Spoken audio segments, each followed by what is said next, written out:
Good morning, dear cybernauts. You're welcome to this brand new episode with Sustanary Energia. Today with you is Barrister Egbe Eyonakumbe, your expert in the field.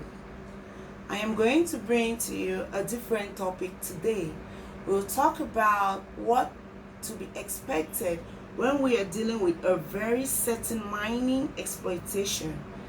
This means that we're going to discuss how to get it sustainably. Now, for a certain mining exploitation and its sustainability, there are standards which are set by the International Organization for Standardization. At the global level, we do not have any rules which have been put in place for the closure and recovery of mining sites. However, in the International Organization for Standardization, there are two standards which are set for mining exploitation activities.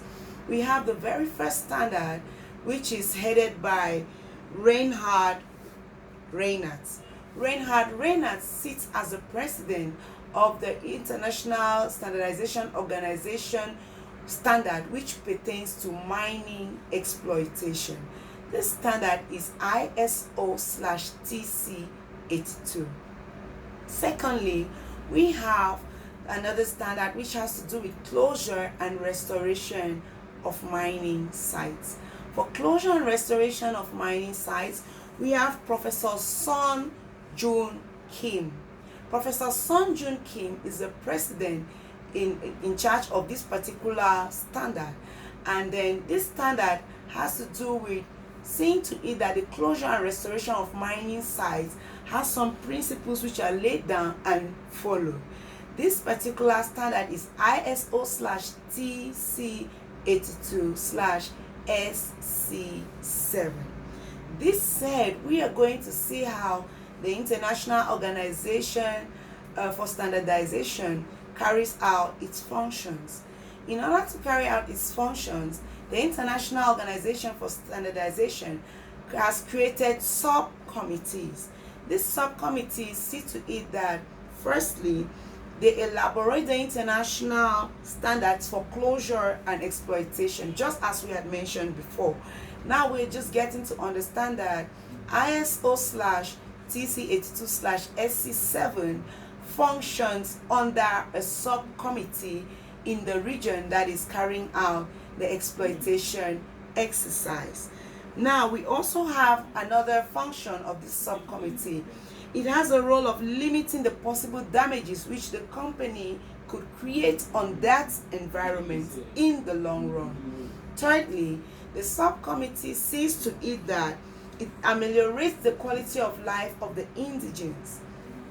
Now, when the quality of life of the indigents is ameliorated to a very great extent, what the company stands to benefit is that the indigents become very supportive of the company because they live thanks to the existence of that company.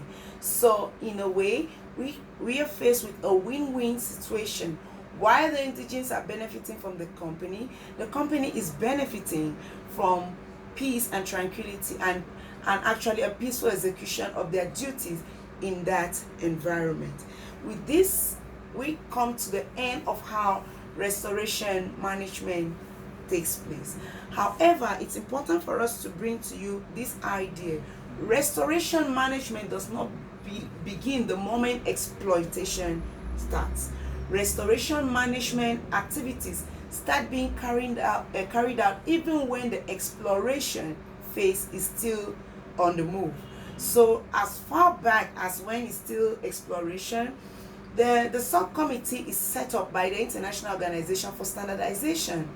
This subcommittee starts ensuring that the restoration management steps are taken into consideration way before we even get into the exploitation phase.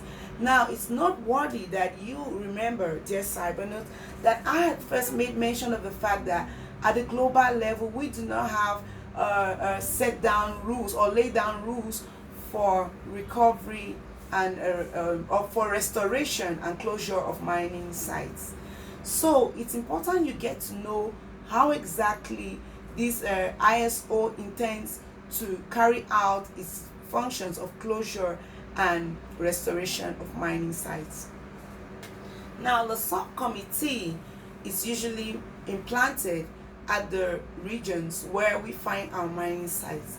As such, this subcommittee approaches the regional heads to find out what their regional standards are. When it gets to know the regional standards for which the indigenes hope to carry out the closure and restoration of their mining sites, then the subcommittee uses these regional standards as a basis for some constructive creation of global standards. This is how the International Organization for Standardization gets its global standards. So this means that the global standards emanate from the regional standards which are already in existence. So this said, we come to the end of our topic, and I hope that in our very next episode, which comes up very shortly after my break, you'll be exposed to something very lovely again, which has to do with what should be considered before a mining exploitation exercise. So hoping that this very brief talk of today was beneficial to you consultants, was beneficial to you experts like myself in the field. I hope to meet you hale and hearty in my very next episode. Have a wonderful day. Thank you.